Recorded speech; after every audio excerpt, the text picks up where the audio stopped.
il faut qu'il y ait donc plus de personnes qui poussent et qui accompagnent les startups. J'en connais beaucoup qui sont excellents, des personnes très brillantes. Partech avec Tidiane Dem, qui est ancienne Google, que j'en connaisse. Madji Sok avec Aske Ventures. Concret. Donc, il y en a beaucoup. On a les outils de l'État, Sénégal Startup Connect qui commence. On a aussi des outils de garantie, justement, pour couvrir le risque.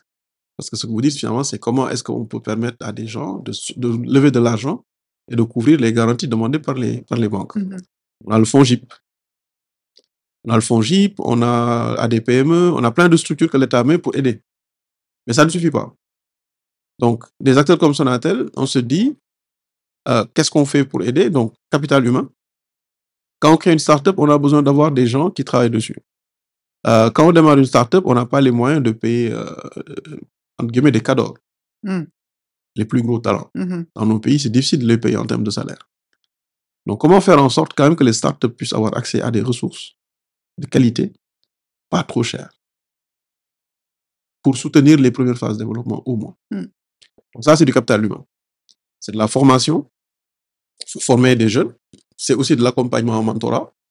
Il faut trouver des gens expérimentés qui partagent leur expérience. C'est du coaching parfois.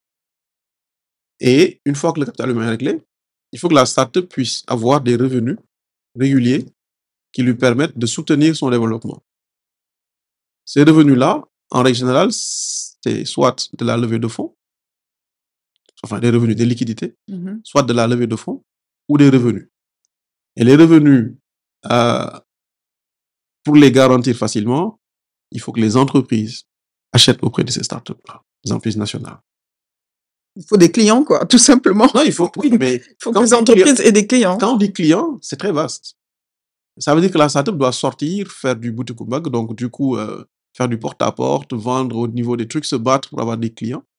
Il y a une façon de les aider à accélérer ça, c'est de se dire, bon, nous sommes une entreprise responsable, on va faire ce qu'on appelle du venture clienting. On dit, OK, on a des problèmes de logistique pour notre distribution.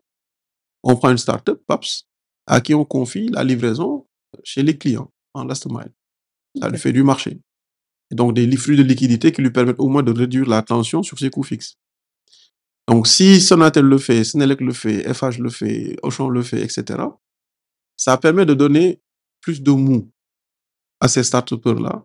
Ça crée un coussin de sécurité pour travailler plus sereinement sur l'amélioration de leurs produits, leur compétitivité par rapport aux autres start-upers d'Afrique et du monde. Donc, c'est vraiment essentiel pour les aider. Donc, deux choses essentielles, vraiment, pour résumer. Le capital humain et de la liquidité. Après le reste, j'avais parlé de discipline. Je connais beaucoup de start-upers en Afrique qui n'ont pas fait marcher leur boîte parce qu'ils n'ont pas la discipline d'exécution. Quand les premières rentrées d'argent arrivent, on a trop envie d'acheter une voiture. On a trop envie d'acheter un appartement. On a trop envie de prendre une deuxième épouse. Donc ça aussi, à un moment donné, il y a une discipline. Et cette discipline-là, elle vient de la motivation intrinsèque. Je suis tellement fan de ce que je suis en train de réaliser en termes d'impact que c'est naturel pour moi de m'astreindre à cette discipline. Voilà. Si je le fais juste parce que je veux rapidement gagner de l'argent et commencer à faire du show-off, ça ne perdurera pas. Ça vient aussi donc de ce que tu disais par rapport à cette vision à long terme. Absolument. Si tu as cette vision à long terme, tu ne vas pas te laisser distraire ou divertir par des plaisirs rapides. Exactement. Tout ce qui est éphémère et qui disparaît vite.